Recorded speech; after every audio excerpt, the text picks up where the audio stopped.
In the earliest days of the world, when mankind began to spread across the earth, a new presence descended from the heavens. These were the sons of God, beings of divine origin, whose gaze was drawn to the daughters of men. The beauty and grace of humanity captivated them, igniting a forbidden desire.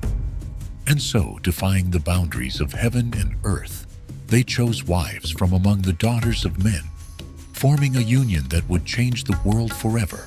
From these unions, children were born, neither fully human nor fully divine. They were giants, towering over men with strength that could shatter stone, and a presence that inspired both awe and dread. These were the Nephilim, the heroes of old, men of renown. At first, people marveled at them, seeing them as symbols of strength, gifted by the gods. But it wouldn't be long before they realized that these giants brought with them a darkness, a pride, and a power that would consume the earth. As they grew, the Nephilim became rulers and warriors, seizing lands, building kingdoms, and forcing humanity into submission. They demanded tribute from villages and cities, their vast forms looming over even the mightiest of men. Their pride was boundless, and they saw themselves as invincible, free to do as they wished. Bound by neither human nor divine law, they ruled with fear and force, spreading violence and oppression wherever they went. People whispered of their cruelty. Some said they had once seen a Nephilim crush a stone with his bare hands, another ripping trees from the ground.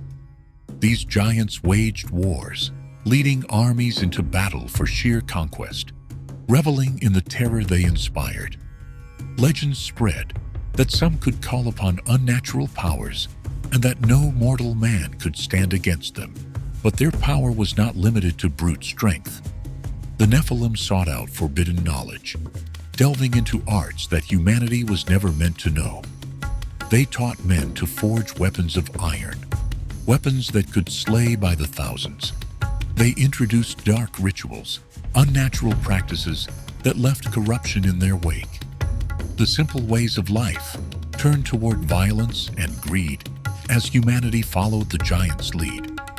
The world became tainted, filled with cruelty, fear, and chaos. The once fertile lands grew barren, villages were abandoned, and the cries of the oppressed rose to the heavens. The earth itself seemed to groan under the weight of the Nephilim's rule, and the stars above seemed dimmer as darkness fell over the land. Watching from his throne, God looked upon the earth he had created, and his heart was deeply troubled. The world was filled with violence, with every man's hand turned against his brother. The Nephilim had corrupted humanity, filling the earth with wickedness. As God looked upon his creation, he grieved, saying, "My spirit shall not abide in man forever." Yet, amid the ruin and chaos, one man remained righteous.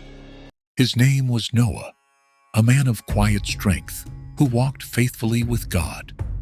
When God saw Noah, he saw a glimmer of hope, a remnant that could preserve what was good. In the stillness of the night, God spoke to Noah, revealing the sorrow in his heart and the judgment that was to come.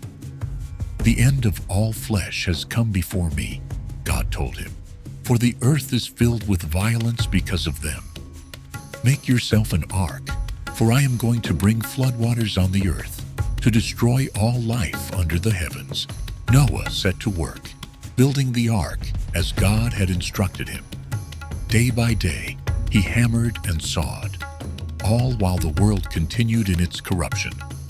The Nephilim scoffed at Noah, mocking him for his faith and his obedience. What could one man's wooden boat do against their power? They laughed, seeing themselves as untouchable. But when the rains began, they quickly realized their mistake. The skies darkened as torrents poured from above, and the ground split as water rose from the depths of the earth. The floodwaters rose, and soon the once mighty Nephilim were struggling against the relentless tide. Their strength, which once ruled nations, was useless against the waves. Entire cities were swallowed, forests disappeared, and mountains became islands.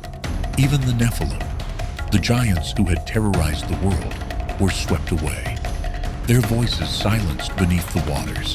When the floodwaters receded, Noah and his family stepped out of the ark into a cleansed world.